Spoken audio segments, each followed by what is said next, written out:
November 2nd, 2008. And what am I doing here after all these years? It's kind of interesting. Our good friend Matt Dillahunty could not be here today. He's off fighting crimes, so we're here sort of manning the fort. I'm Martin Wagner, and Jen Peeples is hosting with me today, and we are delighted to have you once again. This show is sponsored by Atheist Community of Austin, a nonprofit educational organization promoting positive atheism and the separation of church and state. We're online at atheist-community.org, and this television show has its own site at atheist-experience.com, which is where you can go to click on the link that will take you to the stream. We have now got the streaming thing figured out, apparently. Excellent. Going out globally on the interwebs, apparently, and anyone anywhere now can watch us live from around the globe, and call in if you want to spend that kind of money, or use the chat feature, which is also functioning, I'm told. So, wow. And maybe if that will come up here, I don't know exactly, but I trust our wonderful guys in the control room who are all, yeah, that's the direct link, but it's a lot easier just to go to atheist-experience.com, because the link's right there at the top of the page. Click here for our stream. Kind of works like that. Internet's handy that way. Let's see, otherwise, I'm not going to belabor the announcements, just talk about a few things, but as you know, I think there's the Sunday morning brunch meetings at Romeo's. Mm-hmm. After this show, we all truck on down to Threadgill's and have yummy, fattening food, and that takes place, this show wraps up about 6 o'clock, so that's, 6:15-ish or so is, 6:15 or so is when everyone kind of trickles in there. These meetings are open not only to ACA members, but of course any atheist, agnostic, or atheist-friendly individual who wants to come down and meet other like-minded folks is invited to do so. They are not quite the correct forum for anyone of a theistic bent to come down and decide that you're going to save all the heathens and preach and proselytize to us. That's not what those social events are for, so we appreciate you respecting that. If you want to call us up and talk about that sort of thing, this is the forum to do that on, this television show. And we're going to be putting that phone number up really, really soon. Other events at note are next Saturday. I've been told to mention this because this is actually a very fun thing. It's the Godless Pub Crawl is back. And we're meeting at the Dog and Duck, I believe at 7 p.m., Dog and Duck Pub here, this coming Saturday.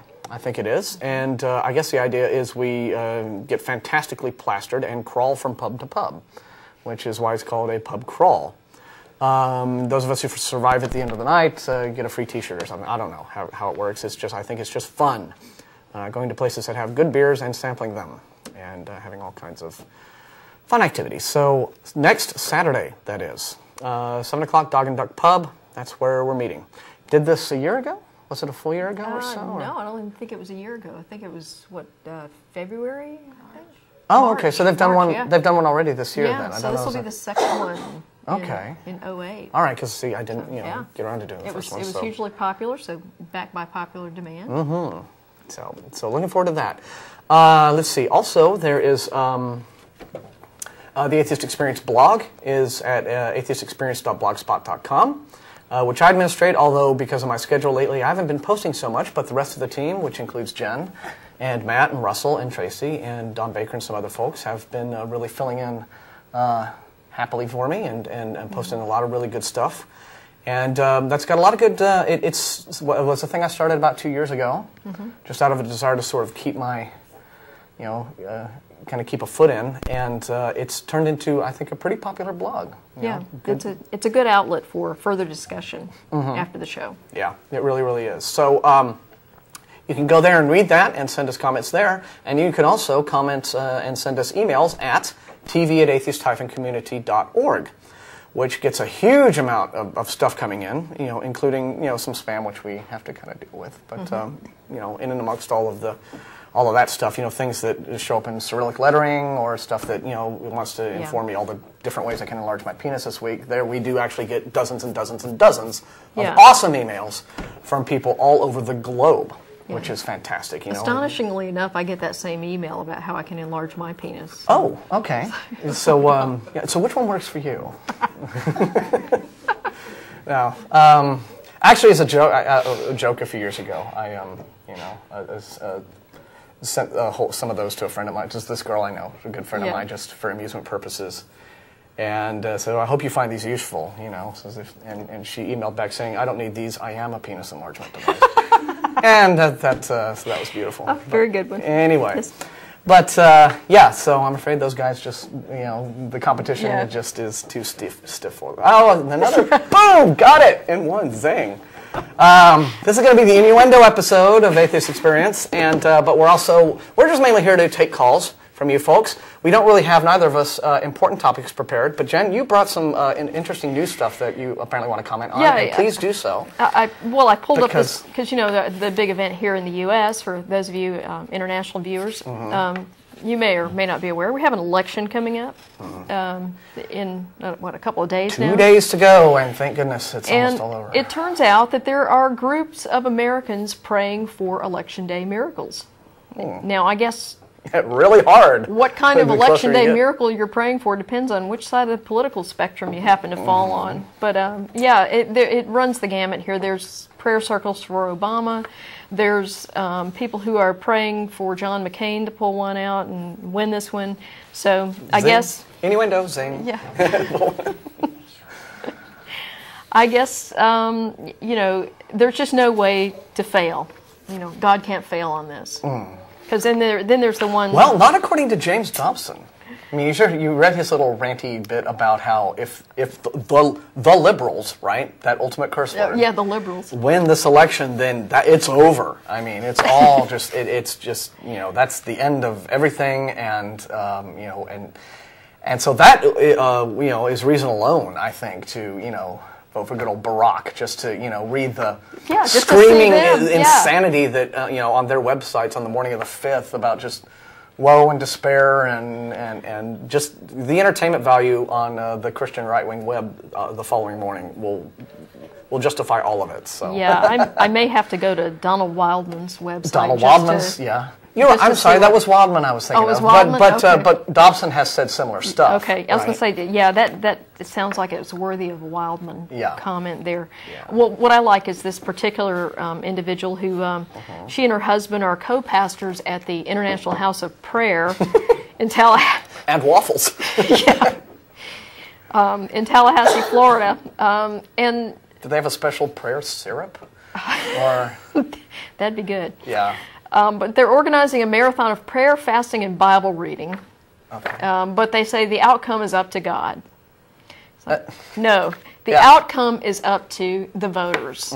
So, you know, I would say something off color here, but in the interest of, you know, keeping it relatively clean. And if the outcome is up to God, then why bother voting anyway? Because God's omniscient, and He already knows He sees 2 days in the future already, and knows who's won. Yeah. So it's all entirely pointless. So it's a done deal. Yeah. So all y'all that are praying for a miracle, y'all can stay home. The rest of you go out and vote. Well, again, isn't praying for anything pointless? Because if God is omniscient and knows the future with complete clarity, then praying for anything is pointless. Well, because He's already made His mind up of what He's going to do at all times. Well, not only that, but I think it's a little bit arrogant because it assumes that, you know, this person that's saying the prayer has some special end with God, that, you know, that God's going to grant that prayer over all of the others out there. You know, like the kids praying that they're going to get fed today, or you know, have clean water, or, you know, not die from malaria. So, you know. Yeah, this is the same God who, whenever you bring up the problem of evil, they say, oh, well, God can't interfere with free will. God can't interfere in your lives because that would negate free will, and free will is this incredibly precious, important thing. Yes. So the reason God doesn't stop, like, you know, violent rapists from attacking 10-year-olds is because, you know, that he can't interfere with free will. Free will's too important. But when I want something really bad and I want to pray for it, then I want Him to interfere. You know, so it's having that cake and eating it too is how they really want it, isn't it? Yeah. Well, so. and this is kind of an interesting thing for me because I was having a conversation with my mother this past week. Who my mother came to visit me. My mother recently found out that the breast cancer that she thought she beat 6 years ago is back, and it's in her bones, and so she actually is stage 4 now, which is, of course, not curable, but it's very treatable. And for those who don't know, stage 4 breast cancer, it could end up, you know, you could survive 2 years, you could survive 5 years, you could survive 20 years. You could die of something else entirely. So, you know, the important thing is they caught it extremely early. So, okay, that is good. And she is getting excellent care. That's excellent. You know, it says, you know, Matt was saying a few weeks ago when he, you know, found out that he was sick. He said, we are living in the best time in human history to be sick. Yes. Because advancements in science and, you know, and medical research have, even horrible diseases that would, you know, knock you flat dead, yes. you know, even a few years ago, are more and more, as the years go by, treatable. You might not be able to cure things, but you can at least manage certain diseases in such a way to where, you know, they only reach a certain point, and of course, while you have to live with it, at least you can still live. Right. You know, and you can potentially go on and have a very happy, productive life for a decade or more. Even with, you know, with a cancer that in, you know, 1980 or 1970 would have been a very quick death sentence. Yes. So. And you know, so she runs into people from time to time who discover that she has stage 4 breast cancer, and of course, one of the common responses is, "Oh, I'll pray for you," and she's gotten to where she's very offended by this, particularly people that she doesn't know at all, that say, you know, they're going to intercede with God on her behalf, as if they have some special, you know, ability to get God to grant their wishes when it wouldn't, you know, when... Or as if, you know, God just wasn't aware. So, yeah, like he just didn't know. Yeah. Okay, well, thanks for, you know, giving me the heads up there. You know, being omniscient, I didn't know that. I'll bump that up on my priority list. Sure, you know, right. Like, okay. That's the, you know, the curious thing about the praying thing. I actually overheard something very similar one morning. I was having breakfast at Kirby Lane, and over in the next table was a guy. You know, there's 2 men having breakfast, and one of them was just offering to pray for his pal, just for very, you know, and he was talking about it like they were like, you know, these 2 white-collared dudes, and the one guy was offering to like put in a good word for the boss. Yeah. And this was all very straight face. It's like, so you got anybody else you want me to pray for? Because I'm, you know, as if this was like, you know, hey, I can, you know, it's sort of like a, you know, a rodeo. Hey, I can get you backstage if you want, you know, that kind of thing. You know, like he's got some pull, right? Yeah. And they really believe this. And I think it's interesting psychologically to you know, to think about what is going on there. It's, you know, prayer is, I think, often accurately mocked as this, you know, way to just convince yourself that you're doing something about something without actually having to do something. Yeah. And you know, with no effort, you can just, you know, put it all in the hands of the Lord. And Christianity, sort of, you know, the churches and the sermons and you know, the places they go to receive the word, this encourages this attitude of just put your problems in God's hands and it'll all be okay. And I think that a lot of that attitude has to do with you know, the discomfort a believer feels when they're confronted with a situation where they're truly powerless. You know, in the case of, you know, someone has cancer, and there's nothing that individual can do to actually help. And so in order to deal with their own discomfort, they throw out this, "Oh, I'll pray for you." So I think that it's, in some cases, at least as much about alleviating their own discomfort as it is about, you know, expressing some sort of goodwill. Because frankly, if you say this to someone you don't even know, how meaningful could it possibly be? Right. You know? Well, it's not necessarily like, you know, I could just meet someone for the very first time and they could tell me they have cancer, and I could give them a genuine expression of sympathy, like, I'm really sorry to hear that, I hope the best for you. Sure. And I mean that to a certain degree. Now, I'll pray for you may be their way of kind of saying that. Yeah. And because it gives them that sense of dealing with the discomfort. But it's just a way that they know to express sympathy. Yes. You know, and so... and some people say, well, you know, what's wrong with that? There's nothing really malevolent about that. Well, I think, you know, in the general sense of, you know, is it better to hold rational, all things being equal, is it better to hold rational beliefs or irrational beliefs? Yeah. And is it better to, you know, if you really want to support and help somebody, to give them the kind of real help and real support that will do them good, instead of simply giving them platitudes of you know, just, well, I'm sorry, I'll talk to my divine friend about your situation, and it'll make me feel better. And the acid test is, you know, and I don't doubt that there are some people that like you're saying, you know, it's truly their expression of, you know, of goodwill. My thing is, I would rather someone just say, hey, I'm sorry, that really sucks, you know, because it does. But I think that the acid test here is, if you would not be offended if someone said, "Oh, well, I'll sacrifice a goat for you." Then, you know, then saying, "Hey, I'll pray for you," would be appropriate in the same situation. If that either is not meaningful to you or is in some sense offensive to you that someone would sacrifice a goat, then, you know, perhaps, you know, if you feel the need to pray, then do so. But, you know, probably not necessary to walk up to people you barely know and claim that you're going to intercede with a deity on their behalf. I mean, if it's just an expression of sympathy, fine. Okay.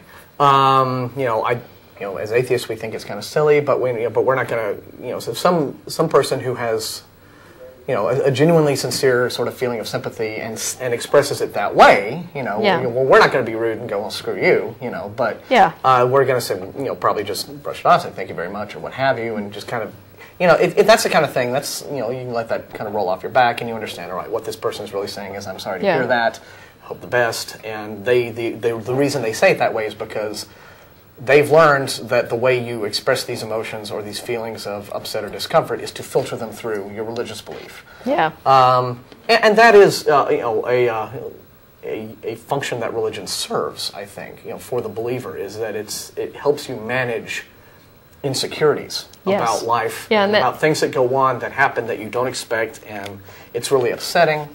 Now, is it an effective way to manage those insecurities?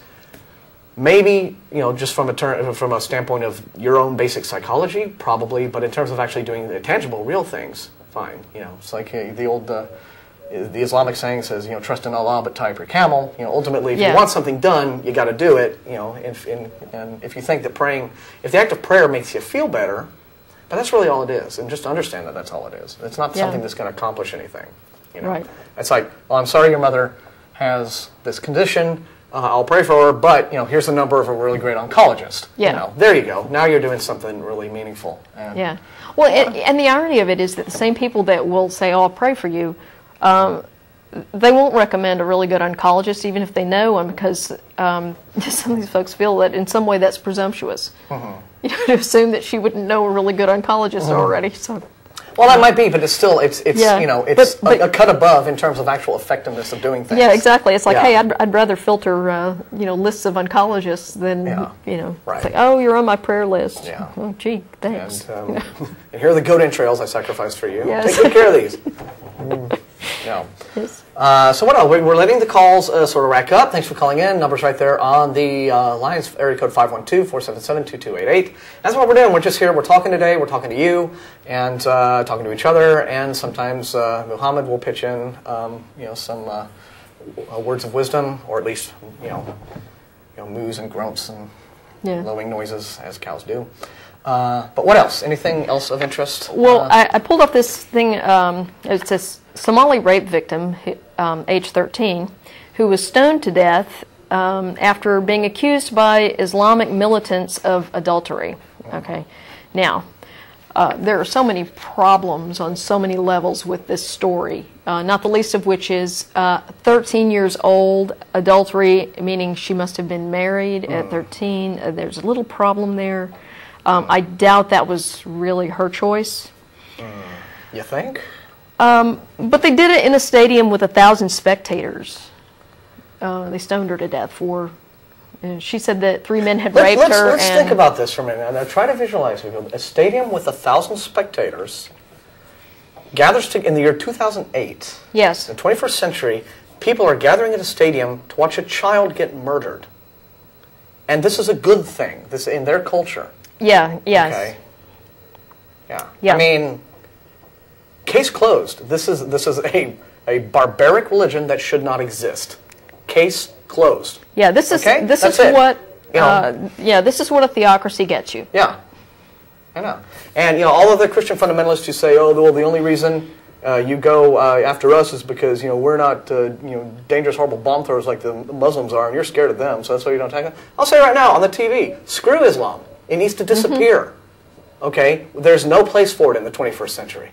All right? That's it. Done deal. If your religion, I don't care what it is, it just happens to be this one, validates and supports the act of, let's gather together at a stadium. Let's fill a stadium full of people to watch a child get murdered. All right? You are subhuman. Okay? Period.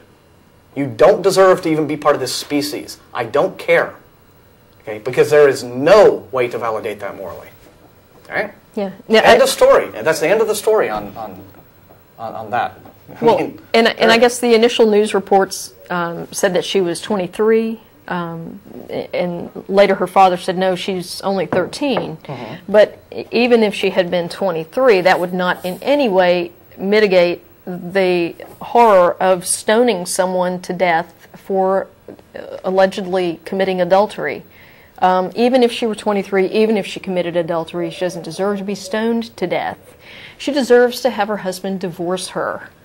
And that's it. Yeah. Okay. I don't care if this person was a grown man and a mass murderer who went on a rampage with a Kalashnikov in a shopping mall. You don't gathering people together for this blood sport in a stadium to stone them. That's not how you handle these things. You have courts and due process. That's just kind of how it works if you're a human being. I would think someone with at least if you are sinking to the if you're sinking to the level of the people that you're accusing of crimes and punishing for crimes. If your way of handling that criminal act is to stoop lower than they did. Yeah. Okay. This girl is essentially accused of a sex act. So what do? We get 1,000 barbarians together in a stadium to watch this child get murdered, have her head, her body crushed by stones. Yes. Okay. Whatever, I'm sorry. Whether she was raped or had or had sex willingly or anything, whatever she did. Okay, there's not even a number. Okay, I mean the digits don't go high enough to express the difference in degree between her act that she's accused of and their way of handling it. Exactly. There is simply no justification. And just it's subhuman and barbaric. For those people who say that we give Islam a pass on stuff, let me point out the fact that according to this article, Somalia is one of the world's most violent and impoverished countries, and a quarter of the Somali children born will die before the age of 5. So, and I would also point out that most of the people in Somalia are Muslims. So, if your God is real, I think Allah's giving you guys the finger. Yeah. So you might want to rethink your position on that. And I'll also add, that I've lived in Dubai and I've traveled in the Middle East, and I have met more, of the nice Muslims than I could have, and they are truly wonderful folks.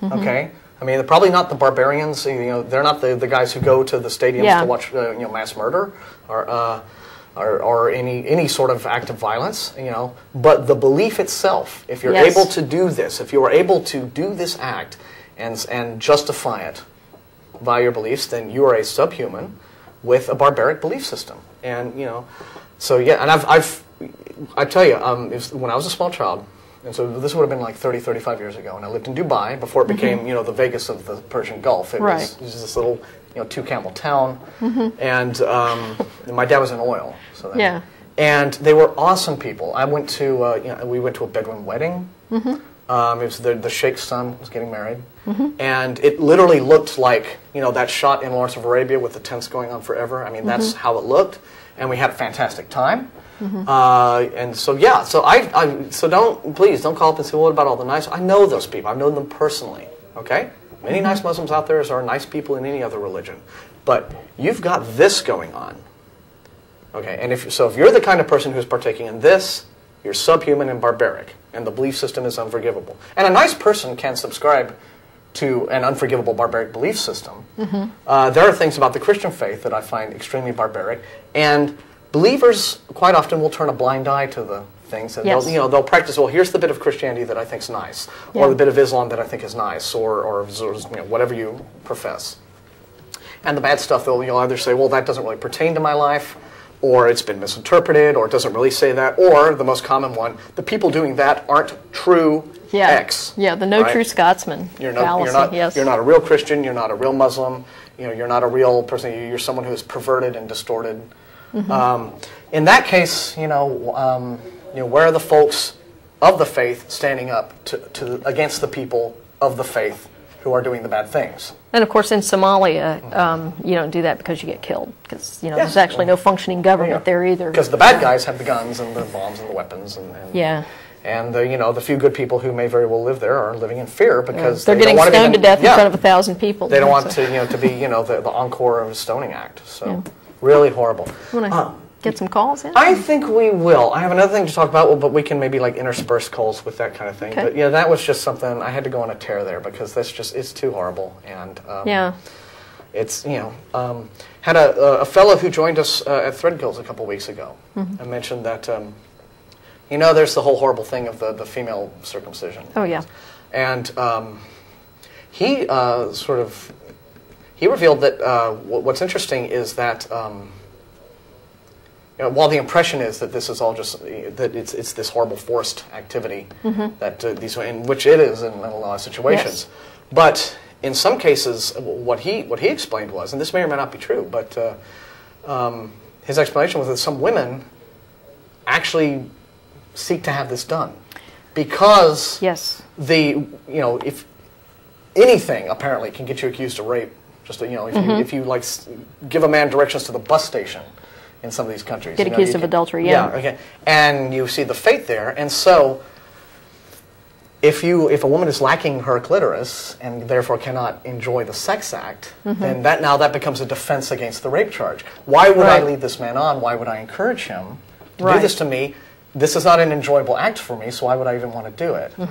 And now that is really messed up. Yeah, when a culture is that far gone into this sort of theocratic extremism that people seek to have their bodies mutilated just to keep themselves safe. Yes. From spurious charges and being summarily executed. And there's this cultural thing that a woman can't get married unless she's had this mutilation done because she'll be regarded as unclean, and any marriageable men would regard her as a whore. So she has to have, her clitoris removed, or there are degrees of it, and some more horrific than others. But certainly, it's all, it's all just on a spectrum of human rights violations here. Yeah. But yeah, they believe that you have to have this done, or you won't find a husband, and that's that's disgusting. It's Yeah. We have callers on the line. I'm going to start taking them. Thank you. That number right up there is 477-2288, locally, area code 512 if you are elsewhere. Our Austin callers are calling in today, though, so but if you're from elsewhere, don't hesitate to drop us a line. And we're going to start with Chuck, I believe it is. Are you there, Chuck? Yes. Hey, thanks for waiting. How are you doing today? Just fine. All right. I just wanted, today I saw a television program on the History Channel, and it was called How the Earth Was Made. Have you seen that one? I haven't, no. I think it was the latest. It was their latest presentation of over 100 years of discovery about our planet. Okay. And it put the age of the Earth at 4.5 billion years. And it was an excellent show. Plenty of accepted scientific fact about the Earth. That is encouraging to me to hear, because I've been worried for so many years that the History Channel has been descending into what I would call the pseudoscience channel.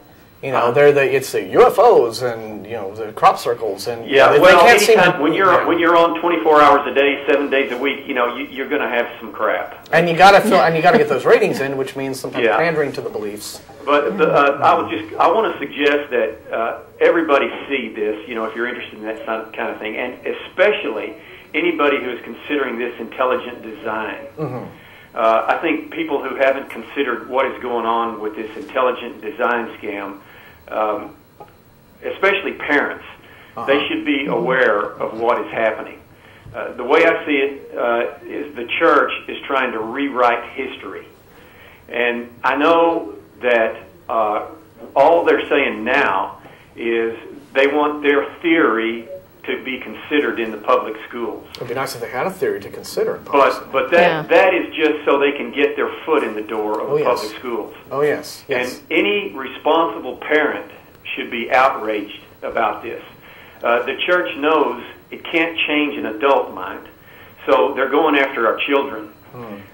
Even teachers should be outraged, and especially science teachers. How can a responsible teacher teach science all week long and then go to church on Sunday? Well, some people do manage it. Kenneth Miller, who is one of the foremost experts on evolution in the world, is Catholic, and he finds a way to reconcile his beliefs with his absolute fidelity to scientific, accuracy and truth when it comes to his expertise on evolution. So, in that regard, fine. But when it comes to, Kenneth Miller would be completely on the same page with you in terms of the religious beliefs, the religious answer. Really, for one thing, there's no alternate theory there coming from their side, and what belongs in science class is science. Science class is not Sunday school; it's science class. Exactly. Yeah. But see, up until now, the church has not been trying to get into the public schools. Well, it's. I would disagree with you there. I would disagree. I mean, they've always, had their Sundays, but now they want to get in there and start trying to mold the minds of our children. But that actually, Chuck, that actually has been going on. I mean, remember Murray versus Curley? Madeline Murray O'Hare's big, court case in 1962 was, up until that point, public schools in America had obligatory recited prayer. Yeah, I remember. And that was so you really have had this desire to cross, blur that line between separation of church and state, and have that kind of religious instruction just sort of kind of woven in with the regular schooling, just so that it's there, and hopefully it's woven in such a way that you don't really notice. And so I think they're really it's not a recent battle in terms of this whole thing of the church trying to move into the public schools. It really has been going on a while, and this is just the latest. This is the latest battleground. Okay? Exactly. There's been the school. It's time to stop them again. Anyway, I feel very strongly about that. I'm glad you do, and I hope you speak out with the SBOE State Board of Education hearings coming up. Yeah, and in fact, didn't the State Board of Education didn't they vote on some decision here just a couple of weeks ago? I think I'll have to find out the exact information of what was done. Yes, here's what they did. They chose their panel of experts to review the science curriculum, and 3 of them are, there's 6 names on it, and 3 of them are hardline ID supporters, including one dude who's actually from the Discovery Institute. He's a rep with that organization. Well, not only that, but one of the guys that they chose on that panel actually contributed to a textbook that may end up being considered as part of this. So there's a huge conflict of interest here. Yeah. So it's the new creationist textbook, which is replacing of Pandas and People, because of the lid got blown off of Pandas and People. Yeah. What a fraud that was. So now they've done they've repackaged that, and they put out a new textbook which has the cleverly deceptive title of Exploring Evolution. Yeah. But which is the usual McDonald's menu of creationist canards, and and what is it? And I mean, it's accepted scientific fact that the planet Earth is 4.5 billion years old, and they said today in that program that they've been examining this and debating this for over 100 years, and it's accepted. And so intelligent design says that God created the universe 6,000 years ago? See, they don't use the G word, because you have to remember, the whole purpose of the intelligent design movement as a political movement has been to couch a religious alternative in what is sort of scientific-sounding lingo. They want to get around what's called the lemon test, what has, with the decisions that, Supreme Court decisions that have prevented what used to be called creationism and then creation science. And what was it? What was the one? The Aguilar? I'm sorry, guys. Somebody in the control room will actually have to come. Edwards v. Aguilar. Edwards v. Aguilar. Yeah. Is it Aguilar or Aguillard or Aguillard? Okay, anyway, the long and short of it is it's only. They're saying that the whole universe is only 6,000 years old. Is that what they're saying? Yeah, that's based on one of the young Earth creationists' attempts at dating the Earth based on. I guess they're using genealogies from the Old Testament. From Genesis and right. Well, you said younger, like kindergarten? Well, no. Young Earth creationists. Yeah, there are two versions. It sounds like anybody who would come up with that would be in kindergarten. People have spent an extremely ridiculous amount of time coming up with how old the Earth has to be based on these genealogies. Because the whole point of the exercise, of course, is to defend religious beliefs from the encroachment of these inconvenient scientific facts that come along and take the wind out of their sails. But actually, most of the intelligent design crowd, however, aren't necessarily young Earthers. They're not of the it's only 6 to 10,000 year old Right. camp. Some of them are old Earth creationists, so they'll accept the 4.5 billion years, but they still think God did it. And it's interesting this sort of rhetorical legerdemain they do to get there, because they'll say, oh well, the 7 days of the creation. The young Earth creationists say, well, that was a literal 7-day week, which is kind of stupid, because without an Earth going around the sun at the time at the rate that it does, why assume that? Why was there any 7-day week? I mean, what would have been the basis for that? Right? Yeah. The Venusian week is different. So in this program, I mean, there was no intelligent design to the formation of the Earth at all. I mean, it's just strictly formed by what just happened to be taking place at the time. Well, I'm glad on a massive scale. Anyway, I think that any responsible parent or teacher needs to really get involved here, because this is it's time to slam the door on the church again. And all right. Definitely. All right, thanks. All right, Thank you. And I am so glad that Chuck called with that topic, because that lets me segue into the thing that I was going to talk about that we put off to take our first call. I just sent a rather scathing email to the CFI Austin Yahoo group. Okay. Because there was a post on that group today, this mailing list today, talking about how the State Board of Education, which, as a lot of you may know, is run by a guy named Dan McElroy, who is a young Earth creationist, appointed by Rick Perry to run this group, and they have loaded this thing down with just about almost half of the State Board of Education are creationists of the old school, Creation Week and Adam and Eve and all the rest of it. And so there are hearings coming up again. And the public will be invited to speak at these, and you can sign up to speak. And I don't know exactly. I looked at the websites, some of the websites that would have that information up to date. And I don't think the exact. I couldn't find, for example, on the Texas Freedom Network website, if the actual sign up page, when the date is for these hearings. I don't know that information yet. If I find out that information, I will immediately post something to the Atheist Experience blog about it. But what disappointed me was that the immediate reactions, just the first few people to respond to that post on the CFI list, were of a very defeatist attitude. And these were people whom I would not have expected to take that attitude. These are, one's a science teacher, very respectable people, and folks who could, if they really wanted to, give the creationists as good as they get, and more so, taking the attitude of, why bother? I'm not going to waste my time. They don't listen anyway. It's pointless.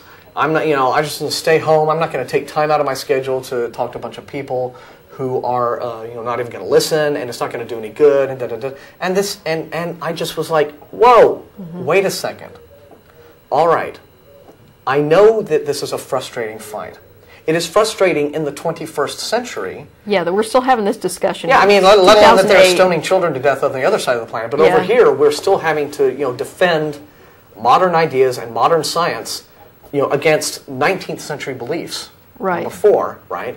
I know that it is frustrating and wearying to have to, get on that horse and ride down that trail again. But the point is, what else can you do? If you're not willing to defend science, you have to defend, facts and the truth and reality against these politically motivated forces who do not want to have science, A, inconveniencing their religious beliefs, and B, they do want the pro-science side to roll over and play dead, and just hand them the victory they're looking for. Right. And that's the attitude that I was unfortunately seeing today on the mailing list. And I had to send a really, pretty brutal letter back saying, hey, whatever happened to principle here? Can we all look that word up? The point is that is what the creationists would love on the SBOE. All of the pro-science side to just give up and stay home and say, oh, it's all useless. They're all fundies anyway. They're not going to pay attention to us. But you know what? The people who are willing to stand up for science, they kept that one Young Earth organization. I think it wasn't Answers in Genesis. It was a different one. But the Institute for Creation Research, ICR, that's right. Recently in Texas, wanted to get approved to give out master's degrees. Yeah. And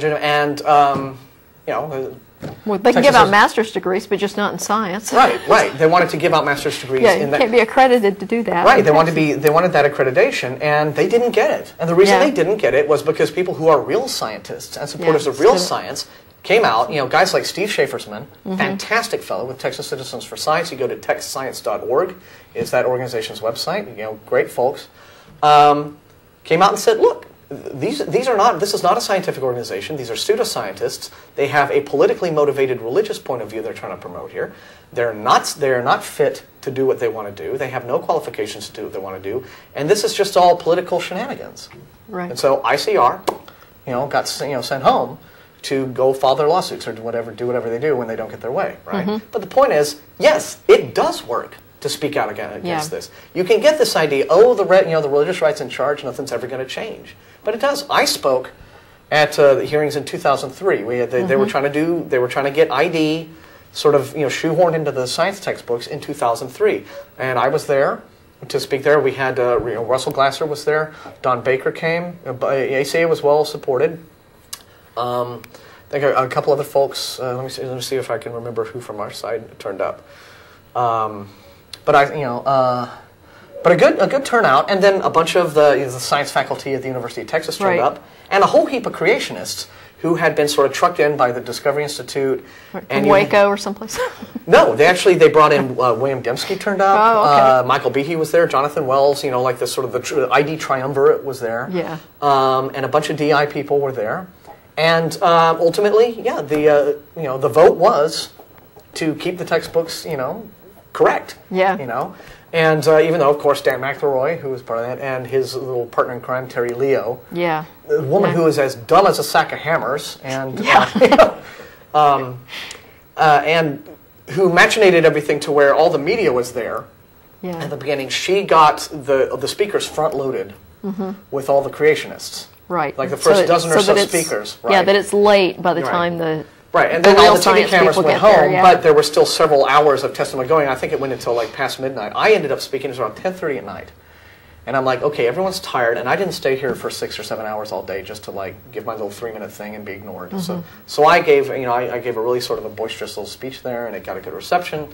And the point is, you can do it. You can stand up, and it does matter to be noticed. And it really, really disappointed me to see people on the CFI Austin list take this, defeatist attitude of, well, I don't care, and no, And no, besides, I mean, you can get up there and talk and make them look stupid. And it's really not that hard, because they are stupid. Well, yeah. So, what I did was I read back actual quotes from guys like Jonathan Wells. Yeah. Where, Jonathan Wells in one of his books talks about how, he decided to go for a second PhD because he wanted to devote his life to defeating Darwinism, and this was a result of talks that he had with Father.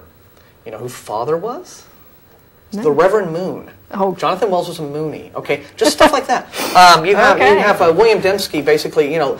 Because remember, the whole sales pitch for ID is no, this isn't religious. This is an alternate scientific theory. And then you can just point to, you can just open up one of Dembski's books and talk about how. Where he says any scientific ideas that leave Jesus out have to be considered invalid. Right. Yeah. I mean, well, there you go. I mean, you just you undermine them with their own words, and at that point, your work is done. And they've published the wedge document, so that's available online. You can read it and. Yeah, that got brought up quite a bit. So, you know what the agenda is here, and it's not science. So I was very, very glad that Chuck brought that up, because now I keep getting flashed here. This little notice: the Atheist Community of Austin put out a voter's guide where they sent a list of questions to politicians running for office this election cycle, and they got a bunch back, and. Apparently, one of the questions had to do with such scientific issues like the age of the Earth. Am I correct there? Okay, I'm getting a nod. But that's really all I'm being told. So apparently there are politicians out there who have correct scientific attitudes, and others who don't, and quite a few who do not, and then probably some who didn't even answer the questionnaire at all. Yeah. So that's fairly handy, and I do believe, I'm just going to wait to see if I get a nod on this, that the results of those voters' guide, the answers have been put on the Atheist, yes they have, Atheist Community of Austin website. The URL of which is splattered across the bottom of your screen. So if your frontal lobes are functioning, You can use this voter's See, guide. I just sort of, we communicated through gestures and nods, and I got it all down. Yeah, see, there you go. Do that kind of thing. But if your frontal lobes are still functioning, you can go to the website, take a look at the results, and use that information to inform your voting decision if you haven't already voted when you go to the polls on Tuesday. All right. Shall we take our next call? A guy who's been waiting a while. Jerry is on line 2. Hi, you there, Jerry? Yes, I am. Thank you for waiting. How are you doing, sir? Oh, pretty good, I guess. Not the same old, huh? Yeah. By the way, I saw that show that Chuck was talking about before, and it's just among the many popular delusions that our society lives with and accepts. Intelligent design? The 6,000 years, which is like an eyelash in the history of the universe. Pretty much. Yeah. Anyway, earlier you were talking about prayer, and I was wondering if you all ever tackle the situation of meditation, because I just think that prayer is meditation, and perhaps in a misguided way. Do you know much about meditation? I confess I don't. How about you, Jim? I mean, I know that it's an exercise that people do to in terms of just calming their minds and relieving stress and that sort of thing. And in that regard, I think that it probably does have a whole lot of validity to it. And I think that also people probably do different things and that they consider to be meditation for themselves, I would suspect. Like some people meditate maybe in a traditional way. They might do the lotus position, whatever it is. Some people might decide to just go out and hike in the forest and sit under a tree all day and read a book, and maybe to them that serves that same kind of meditative function. Some people have music that they like to listen to. I'm a big fan of certain artists with ambient electronic music, so guys like Steve Roach and Robert Rich, who do these soundscapes. I mean, it's not really music; it's just sound, and it's creating a landscape to sit in, and that to me provides a calming function. That's not imaginary. They have scientific studies that prove the effect that music has on your physiological. Yeah, it affects your same brain waves. I believe that meditation definitely affects your physiological. And that there are ways you can meditate for energy, you can meditate for serenity, and in all the years I've been watching you guys, I've never seen the topic of meditation being brought up. I guess mainly because, I'm sorry I interrupted you, but I was going to say, I guess mainly because I don't consider that meditation to be a specifically religious exercise. I think it's maybe just sort of a personal thing, and I don't consider it to have really necessarily anything to do with a religious belief or belief in supernatural.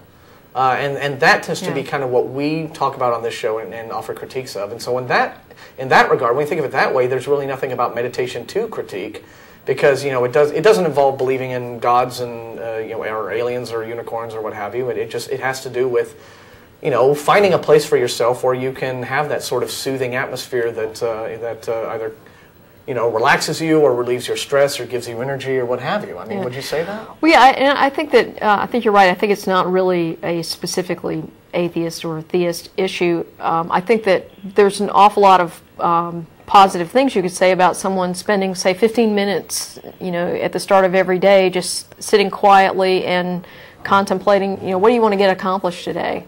I think that could possibly make someone feel more energetic and productive and feel like they can get more done.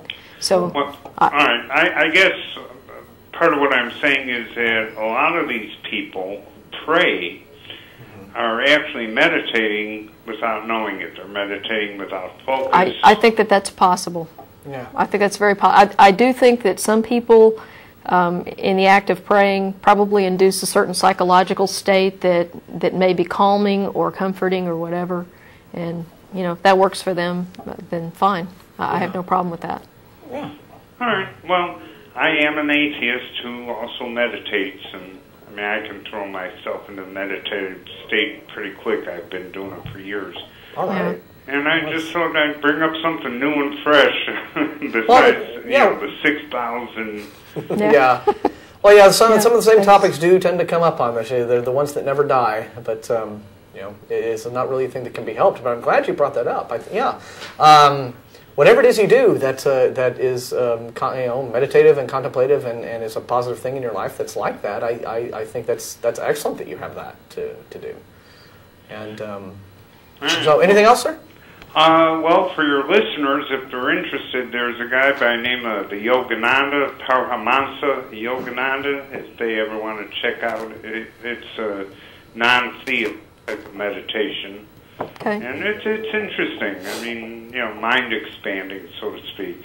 Okay. Well, one of the members of our studio audience just informed me that Tracy Harris has talked about meditation before on the show, so you may want to search back on some of the other episodes and see if you can find an episode that Tracy did which talked about meditation. Okay. All right. Well, keep up the good work. And all right. Okay, Jerry, well, thank you very much for calling. All righty. And take care. Yeah. Okay, let's see. We are up to Xpider. Xpider. Yeah. Who has been, I like that little handle. Yeah. Waiting for a very long time. You there? Xpider? Oh, yeah? Hi, yeah, we sorry for we'll keep you waiting, but you're on. How you doing? Oh, right. Yeah, I had a question about free will. Okay. Me and my friend have a kind of ongoing debate about free will, and I'm just kind of interested in what your opinion would be about the two different meanings that we have. Obviously, the argument is about the meaning of free will, Okay. and whether it exists or not. Okay, well, give us a short version of you and your friend's argument. What's your view and what's his view?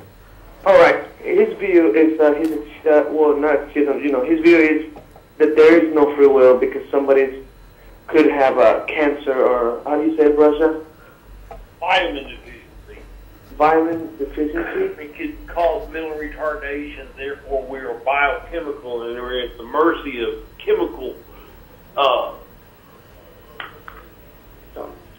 Okay, I think we get the idea. Yeah. Okay. Yeah, we get it. Biology of our bodies. Therefore, there's no free will. Okay. Okay. And I guess Xpider, you disagree with that?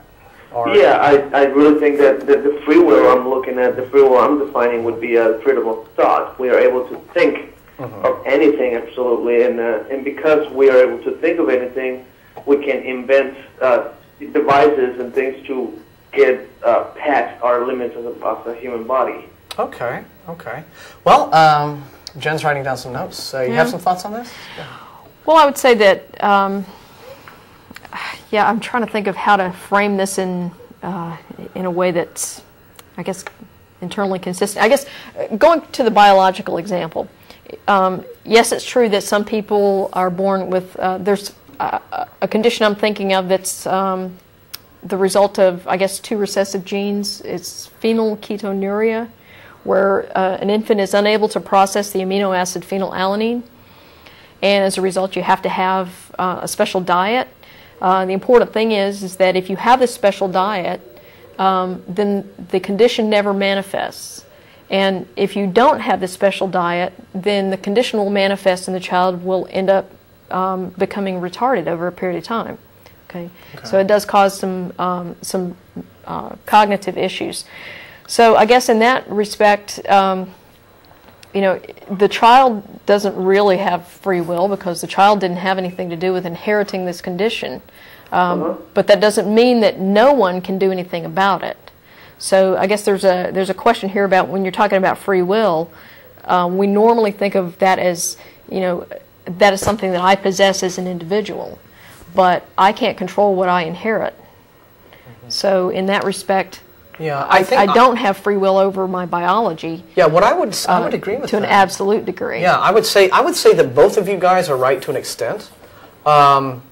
There are for example, yeah, you could just be living your life, right, and then come down with cancer, or you know, like you know, your relative has, and there are certain.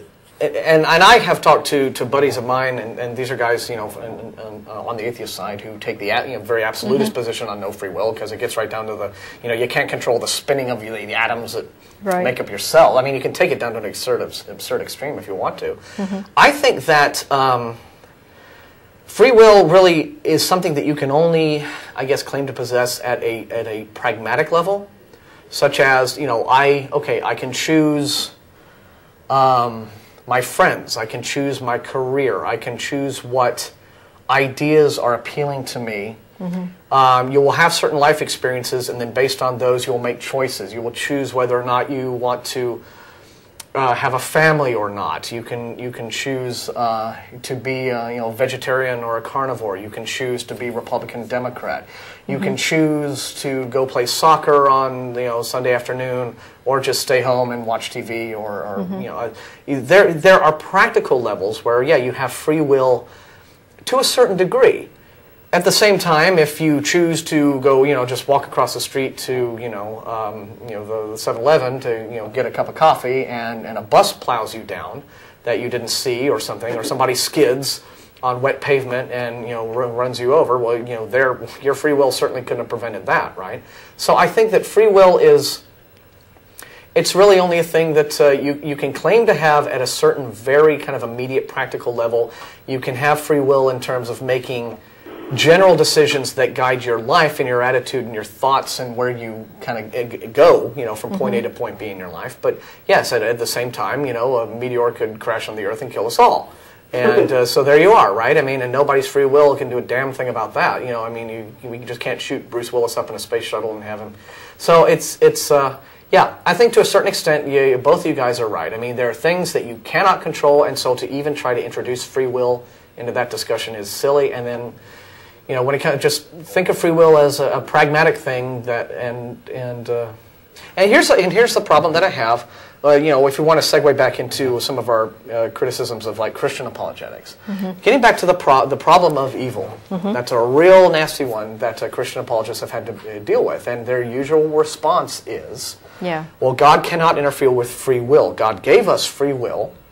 And now, having given it to us, he doesn't want to interfere with that because, well, if he's going to interfere with it, then why give it to us in the first? Well, hang on, I'm going to make my point, and then I'll let you follow up.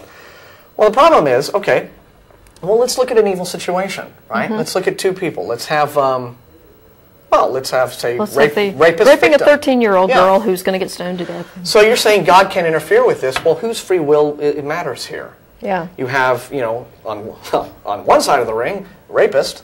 Okay, whose free will is saying, I want to rape this child. On the other side, you have a 13-year-old girl who says, her free will is saying, I prefer not to be raped. Not right, just not on my agenda at the moment, right? So, but God sits back and doesn't interfere and doesn't, prevent this horrible crime from happening, and therefore, child gets raped. Now, isn't, in a way, God is essentially favoring the free will of the evil person, right, at the expense of the innocent. Over the victim. Yes. So so now who wants to worship? Why would you want to worship a God who is the patron god of rapists? So that's the problem with the whole the appeal to free will as an attempted response to the problem of evil in Christianity. There's just all sorts of problems with free will in that context too. So yeah, free will is a real problematic one. But myself, not being a philosopher, I just say I keep it at practical levels. I admit that there are probably most things in my life I can't control, but I just try to get by the best I can. And so. The thing I see is that religion is actually what declines the free will, because there couldn't be free will if there's an missing God. Bingo. Yeah. So I kind of see how free will wouldn't be. A lot of people related to religion, I don't. I see it as something that we can possibly simply just have. Yeah. But you've pointed out, yes, another consistency in inconsistency in Christian belief. This whole, the problem with an omniscient God, but supposedly we're free agents in our own lives. I see. It doesn't. But anyway, but yeah, thanks for calling up with that question, because that was really interesting and to talk about. You. All right, guys, take care. Thanks for calling. All right, let me see. Okay. Shall we, do you have anything else, or do we just want to keep going? Keep the momentum going? Let's keep going. Yeah, we've got another half hour. Well, we actually have about another 55 minutes of the, 25, excuse me. Yeah, 25 minutes. Math is hard. Okay, 25 minutes of the program today, so get those calls in. Also, don't forget our email address, tv@atheist-community.org. John is on line 1, and he has a question for us. Hi, you there, John? Yes, sir, I am. Hi, well, thanks for calling. What's up? I heard, y'all believe in the First Amendment? Yes. Yes. Okay, how come earlier I said a word and you said no? You're not allowed to say that word on this show. If it was a profanity or something? No, it was God.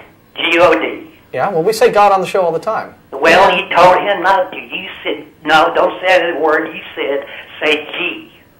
No, Yeah, he did. No, you're misunderstanding. All right. And you know that. All right. You're terribly. You don't seem to be especially smart. So I'm going to clarify to you what the discussion was about. We were talking about the intelligent design movement as a political movement, and what I said was, in the intelligent design movement, they do not want to use the word God. They don't want to use the G word. They want to use a general word in order to avoid having court cases come up against them in an attempt to introduce religion into science classes in public schools. So what I was saying was, they don't use the word God. They're very careful about not using the word God because they know if they use the word God as members of the intelligent design movement, trying to get intelligent design ideas into classrooms, they're going to get voted down by the courts. So they avoid the word God, they use intelligent design, they make a point of not identifying the designer, even though, very stupidly, they tend to, in their own personal writings to one another, use the word God all the time, which tends to undermine their efforts. But I wasn't saying that no one can use the word God on this show. Come on, don't be silly, it's an atheist show. How could we have an atheist show if we didn't say God? We say God all the time. I was talking about their approach, their tactics. All right, so, now do you understand my explanation? Did we lose him? Oh, I think I have to... Oh, y'all put me on hold. Yes, do you understand the explanation now? What if I say devil? Did you? Hey, okay, okay. Y'all gonna stand up for that one, then, right? Did you hear anything I just said? Yeah, I heard. I've been watching y'all for the last 30 Okay, so do you understand the explanation that I gave you for... How come it's against the law to say that? Are y'all... What are you talking about, sir? It sounds like y'all are standing up for what our government is trying to do to us right now. They are in the process of taking away all our rights. And you know that. Oh, really? Okay. Yes. You don't know that? Or you that blind? You know, the only people I see trying to take away anyone's rights are the theists who, out in California right now, have an amendment before the people trying to deny gays and lesbians the opportunity to marry. That looks like a restriction of people's rights to me. They had the same thing before the voters in Texas, 2 years ago? Yeah. And it actually passed. So if there's anyone out there trying to deny people their rights, it's the theists out there. And 20 years ago, that same war was fought over things like interracial marriage. So, yeah. Okay. Okay, but just like when they voted originally for the rail system and all this, it was voted down. But the votes don't count. They push him out of the way. They sneak it in anyway. Is that fair? Well, a lot of that's playing politics, and no, a lot of what goes on in the world of politics is not fair. A lot of what goes on in the world of politics isn't fair. And you know that. Well, what does that have to do with atheism? It's the truth. You mean if you vote and you found that your vote was given to somebody else you didn't vote for, what would you think? Oh, I would think there was voter fraud going on. We have laws against that. And they've got a mess of it right here in Travis County. All right, well, then you need to get law enforcement on that and make sure that it doesn't happen because you can't get... All right, I think we've lost him, and it's probably just as well because he sounded a little bit pixelated. But yeah, I mean, look, if you're someone who disagrees with us, by the way, I mean, we encourage those kinds of calls. We love them. I mean, we like people to call up and give us views that challenge ours, but please try to at least make sense if you do it. Matt from Denton is calling us. He's our first out-of-town caller today, I think, and he's probably going to ask us some good questions. So, hi, thanks for waiting. Matt, are you on? Yeah, I'm on. Hey, how you doing? I'm doing good. All right. What I wanted to, I'm actually working on a YouTube video on this. Is all right. You know how people are starting to embrace evolution, and there's actually courses, Christian courses that people take that kind of merge the Bible and evolution together. But this always begs the question of when did our souls begin? Was it Australopithecines, Homo habilis, Homo erectus? And they're all just kind of stumped on it, what I've been noticing. Yeah, none of them have really addressed that question in their curriculum, is what you're saying? Yeah. I'm not surprised. When you are trying to defend, the idea of something that first hasn't been proven to exist in the first place. It's kind of hard to determine when we first got it. So I mean, it's just as you might as well say, well, when did human beings develop the ability to teleport? Well, I mean, without any evidence that we can, there's really no point in talking about the origins of that. And what's interesting is that they also haven't addressed the issue of when do our individual souls, assuming we have them, when do we get those? Okay, because does it happen at conception? Does it happen when there's 8 cells? Does it happen when the cells are differentiated? Maybe it happens at implantation. I mean, when does this divine soul upload occur? I mean, do you have to get certain... What happens if there's twins? Do they start off with one soul and then they each get half a soul? Or does somebody take the original soul and somebody else, the other twin gets another one? How does this happen? So, there's all kinds of questions that theists have to answer, and it's not even just, you don't even have to go back into evolutionary time to come up with lots of problems with this concept of people getting souls. Yeah, it's a tricky one, and it comes up with the you can sort of get into the interesting idea of, well, what about, say, pirating souls? I always thought this would be an interesting idea for a story. Yeah. You have this, you have this theistic universe. A God is creating his people, and babies are being born and gestated, and at a certain point, a soul is introduced into the baby, and now you have a being, right? But what if there were some sort of demonic force out there, battling against this God and stealing the souls as they are sort of in transit, and essentially pirating them and actually corrupting them, and then installing them into the fetus as sort of corrupted people. See, I think there's a story there. I don't know if you ever watched the show Babylon 5. No, did they do that plot? Yeah, they had one where it was pirated soul pirating. Well, it wasn't that. It was this soul hunter, I think, or something. This guy that would, at the moment of death, he would be there and he would capture someone's soul as it was leaving their body, and it would trap it. Okay, yeah. And so he had all this bag of souls. Okay, but that's sort of like getting them after they're dead. Yeah. I like the idea of sort of like corrupting them in the womb from the outset. So, maybe that's how the Antichrist 666 will be born. Oh, there you go. That. He'll have the there's soul. all kinds of interesting little problems with the and who hates the theistic evolutionists? The traditional creationists, the intelligent design crowd. Oh yeah. All the way, everyone who just any of the groups of creationism. They don't agree with one another, right? You have the young Earth creationists, you have the old Earth creationists, you have the intelligent design bunch who says, oh, we're not creationists, we don't talk about God. But, they're all different. They all have their own little idea about how creationism works, but they're all united on one thing. They cannot stand the theistic evolutionists because they're not true Christians, right?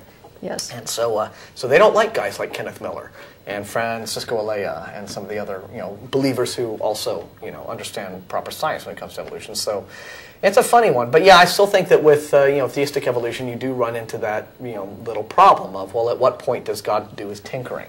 I mean, if you understand how evolution works, I mean, is it all just God creates everything and then just kind of leaves it alone to do its own deal? And then, so what sort of scientific evidence can you provide for that? So I still think they have a lot of a problem. They're halfway there. Yeah. And when I saw Kenneth Miller speak, I believe it was last fall, it was recently at UT, I was sort of like, man, you're so close. You're just like this close. I mean, But he has his reasons for, hanging on to his Catholic beliefs, and that's fine. But, as long as he is clear on good science, that's fine with us. So, anything else, Matt? What else? Well, I actually had, I'm a member, I go to UNT, I'm junior, and I'm a member of the Free Thought, and we actually had Lori Littman, and last Tuesday, you know who that is? Yeah, the lobbying group that she does, the Godless Americans PAC. Yeah. Yeah, and how was that? Oh, that was pretty cool. She's a real cool girl. She, you know how she's been on like Colbert Report, Riley Factor. She actually had played those videos, and told us that Colbert's actually a really good actor. As soon as like the camera's off, he goes to being a normal person. Right.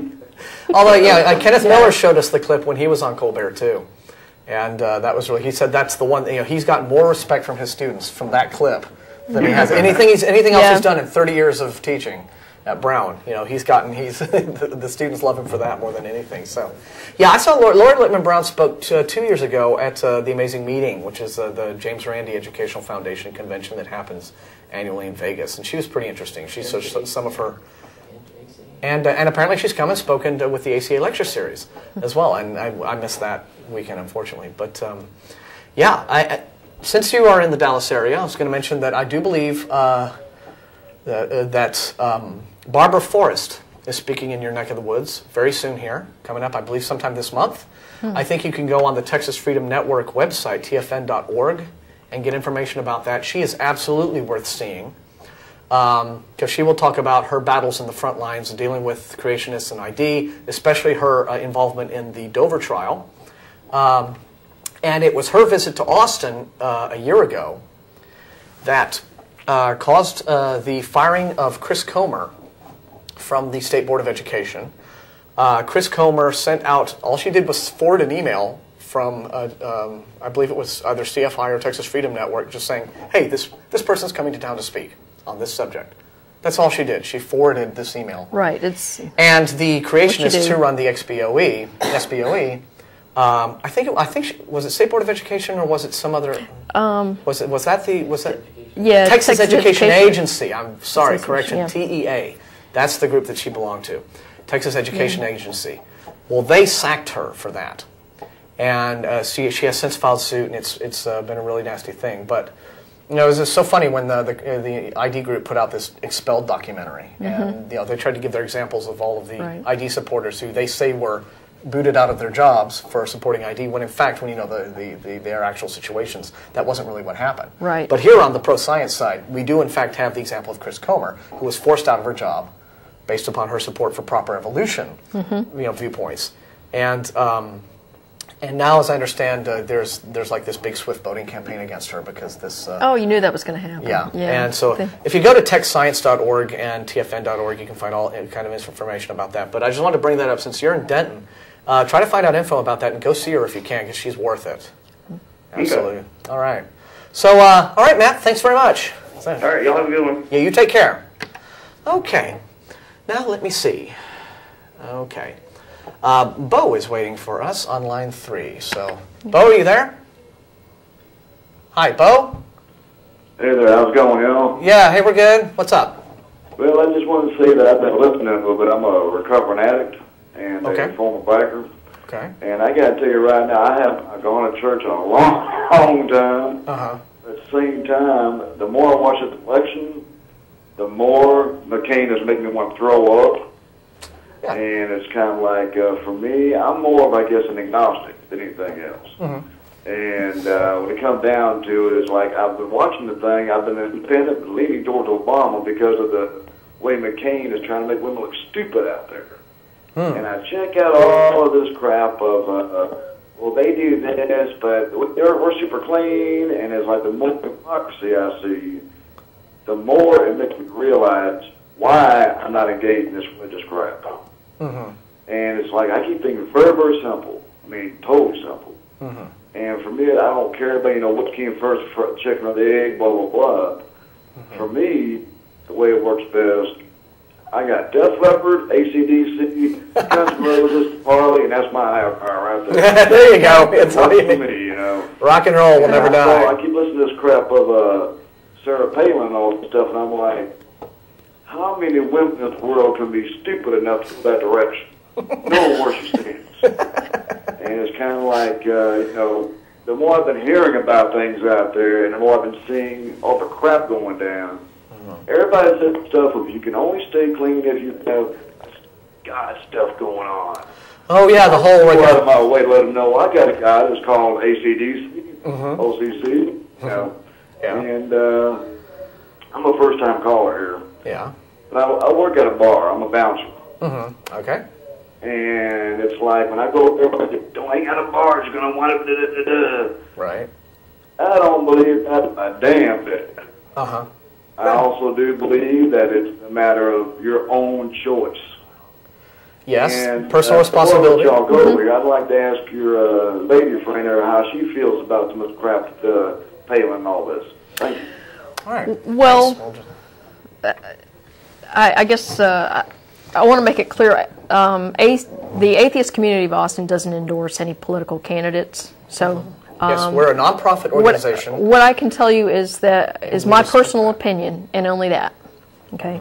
About a week or so ago, Sarah Palin was interviewed by CBN, which is the cable or Christian Bible Network or something like that. Anyway, that's Pat Robertson's group. And she was complaining about how she felt like people's religious beliefs had been ridiculed during this campaign, and that people should respect other people's private religious beliefs. And I have two problems with that. First of all, she hasn't kept her beliefs private, and a lot of people have not. And again, we're talking this Proposition 8 in California that's been spearheaded by religious groups. So there's a problem there because they're not keeping their religious beliefs private. And the second thing is that, no, I don't have to respect her religious beliefs. I don't have to respect anyone's personal beliefs. And that's not a reasonable expectation. If you put something out there in the public sphere, it's fair game. Yeah, and a lot of people don't distinguish between respecting someone's right to hold a certain belief versus respecting the belief itself. Yeah. And I've often had to explain that little distinction to folks. Yeah. I respect people, I respect your freedom of choice and your right to hold whatever belief you want, but I only give beliefs as much respect as I think they deserve. Right. And a belief, frankly, only deserves as much respect as I think the facts and evidence supporting it warrant. Yeah. And I don't respect people who attempt to make policy out of their religious beliefs rather than facts. And I will say that, I know that Sarah Palin has made some tough choices in her life. I respect her right to make the choices that she made.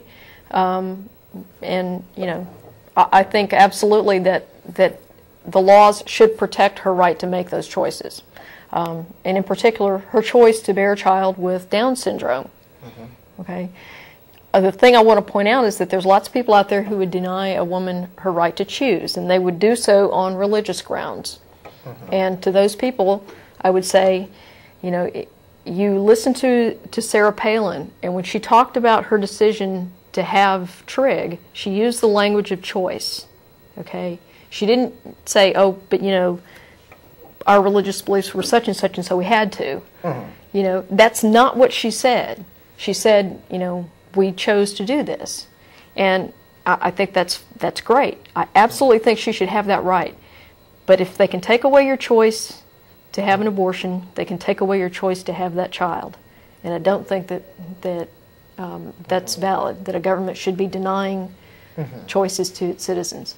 And this whole attitude of choice for me but not for you is just not... and they call the other side elitists, right? Yeah. It's not that the party of the wealthy and white are calling the other party the elitists, and which I've always found amusing. But that I think is a point that has not been driven home enough in discussions about her. I mean, it's a lot of superficial criticism about how badly she does in interviews and her wardrobe. And being some news chippy back in the '80s and all this sort of thing, but it's really irrelevant. I think that you really need to get down to the meat of somebody's positions, and you need to point out those kinds of inconsistencies. And I haven't seen nearly enough of people bringing up what you just brought up about Palin's character as a candidate and as an individual. Well, and I'll say that she's not a hypocrite. She absolutely lives her beliefs. So if you can say a lot of things about all the candidates out there, but one thing that you can't say about Sarah Palin is that, in this respect, she's not a hypocrite. Yeah. So, but at the same time, the question you're just going to have to answer for yourself is whether or not you want someone like that running the country. And anyway, but we get to make that decision in 2 days. And as Jen pointed out, the Atheist Community of Austin is a nonprofit organization. We're a 501c3 organization, and so we do not endorse based on that fact because we respect those laws, unlike the 33 churches that participated in something called Pulpit Freedom Sunday a few weeks ago, where they openly endorsed, from the pulpit during their church service in clear violation of the tax laws against that sort of thing. And then posted a whole lot of whiny editorials to the various Christian websites. I get the newsletters from these groups like, the AFA and what have you. essentially, basically trying to make the point that, hey, we're Christians and laws don't apply to us, and we should have the right to politicize and endorse and do what have you, and still not have to pay taxes like everyone else because we're special. Yeah. Yeah, so that's, so unlike those folks, we respect the laws of the land as our little group, so we're so proud of ourselves for that. We're even smug about it. So, who's waiting? Gabe on line 1 has been waiting a good while. And this is going to be the last 5 minutes of taking calls, so we may not get to everyone else. Scott or Jim who are on hold, we'll try. If we don't get to you, though, don't despair. We have TV at atheist-community.org where you can send us your questions, and we also have the atheistexperience.blogspot.com blog to talk to us at as well. Gabe, hello. Hey, how you doing, Martin? Hey, Jim. We're good. Hey, how's it going? Good, good. Hey, listen, I just wanted to call in and tell you guys that I really enjoyed the program. And I consider myself to be, a pretty obedient Christian and so forth. And the thing that I think that I respect the most about your program has been the fact that you guys have treated everybody with just great respect. And I'm actually kind of disgusted with some of the Christians that have called in and are calling in for nothing more than just to be argumentative. And they really aren't considering, the depth of their own beliefs and their own comprehension. I don't think you guys have ever challenged a person without, at least provoking them towards what are their beliefs. I saw Matthew and I guess it was Tricia the other day, and they were talking about Tracy. a segment on beliefs. And I guess I'm speaking to all the Christians that are watching your program, because I would imagine there's tons of them, and say to them, guys, don't call in just to argue with the folks because they are atheists. People really need to understand, comprehend their beliefs, and then voice their opinions accordingly. And I just wanted to call you guys in as a Christian and say, I really thank what you guys are, thank you for what you're doing, because it does help those who have come to grips with their faith either strengthen it more or go in and really, really educate themselves one way or the other. And I just wanted to say that I appreciate you guys for the respect that you show. Oh, well, thank you, Gabe, for those nice comments, and it does mean a lot coming from a guy like you. We do often, we wish that more folks like yourself would be willing to talk to other members of the faith and about, when you consider their actions or their attitudes to be either silly or embarrassing or disappointing, and encourage, because they're a lot more likely, hopefully, to listen to you than someone like us. In many cases, what we do hope here is that people will be willing to just engage us, and if you come away believing whatever belief you had, before you spoke to us, to an even stronger extent than you had it before, we're fine with that. But we wanted to fill a niche in programming, giving the atheist point of view, as we want to also provide an outreach to other atheists, and we're happy when people want to call to argue. Yeah. We love that because that makes for good feisty television, right? But yeah, please do have a cogent argument. Stop and think about what it is you believe and why you think we're wrong. And if you think we're wrong, spell it out for us. Give us, let us know and try to challenge us. If we encourage that, we want that. And we've had a lot of people who call up and they're emotional and they're upset. And you have to understand that given the sensitivity of this subject and the nature of religion in general, you're going to get that. There's one in every crowd, but sure, we just want everyone, whether you're Christian, atheist, Hindu, Muslim, in between, think about what it is that you claim to believe and be willing to defend it and articulate it. And let's have good discussion. Yeah, and I think again that's one of the things that I really respect about the program is that. You all are very well versed in the Bible. I mean, you guys, I don't know if you, particularly Martin or Deb, I think Matthew said the other day that, of course, he was Christian before and so forth, but, you guys understand. You guys understand where you've come from, where you're at now, and have been able to arrive at your own decisions based upon your understanding. And again, I challenge the Christians that are out there to do the same thing. At the very least, if you're going to quote Scripture, if you're going to, come in and be argumentative, stand behind it for the right reasons. Stand behind it with your faith and believe in it. The old adage is that those who believe need no proof, and the ones that don't, well, there's never enough proof. and you've just got to be okay with that. But you can't start pointing fingers. But you know something, I actually who don't believe and say that they're wrong or that they're evil or something. Well, I think I agree with you on the whole. Don't demonize folks who just disagree with you. I mean, I actually had a really bizarre situation over the weekend, face to face, listening to a guy who was vehement ultra right winger and McCain supporter, talking about how if he'd just love to shoot Obama if he had the chance, and the way that people can just get so out of control and irrational with their emotional states, and just having so many wrong ideas and not knowing how to express their frustrations other than through hysteria and bizarre fantasies of violence is just really sad that anyone could get to that point. But people are people, and we have these flaws. And I'm going to let you go, and I appreciate your call very much. Thank you, Gabe, because we're actually done. We got 2.5 minutes left, and because we got to sign off. So we're sorry we didn't get to Scott or Jim. Go ahead and email us, you guys, if you want to ask us your questions. But last thing, I actually disagree with the whole thing of for the unbeliever that no proof is possible. There are quite a few things that could convince me that could be, I would consider, credible evidence of the divine or a god or what have you. Not enough time to go into them right now, but I can think of some things. Yeah, because we're going to be at Threadgill's in about 35 minutes. Yes. Well, actually sooner than that. I'll probably be there a little So we're done. Dinner at Threadgill's is happening. We want to thank everyone. Thank you, Jen, for joining me today. Thank you. Thanks to our valiant crew in the control room who are back there doing their thing. Don't forget, next Saturday is the Godless Pub Crawl at Dog and Duck Pub. We got about another minute, so I just want to emphasize again, without violating our no endorsement thing. This is so vital. This is a right we have as Americans. This is our time to vote and to speak our mind. And just like I challenged the people on the CFI Austin list, who were just so full of despair and how useless it all is to confront the creationists on the school board. No, it does matter. Even if you're one little guy and you don't think your point of view counts.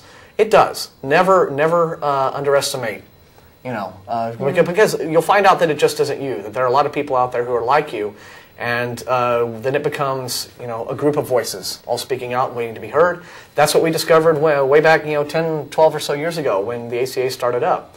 No one knew if there were going to be any atheists around to actually form a club, and nobody, but people just started turning up to these bagel shop meetings, and a little community developed of people who originally thought there was no such thing, and they were out there alone in this community, surrounded by Christians and other folks, scary, lions and tigers and bears, oh my.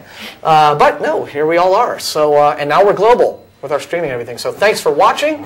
Thanks a bunch for your calls. Matt, I'm sure, has vanquished all the supervillains of the world and will be back with us next Sunday, regular time. We're here 4:30 on this Bat channel. So thank you so much. Thank you, crew. And vote. Everybody vote. It is, if you haven't done it already, Tuesday. The lines are going to be insane, but it's your right, and I think you'll be proud of yourself. So we're done, are we? Have I done all this too early? Do I still have to wing it some more? I have to wing it some more. No. Look, play Rush, you guys, and we're going to play the song, and we're going to sign off. There's our crew. They're all in the control room. They're the guys who make this. They're waving. They're the ones who make this happen, this craziness every Sunday. And so TV at atheist-community.org and atheistexperience.blogspot.com. We're there. Thank you. So long, and we'll see you guys next time.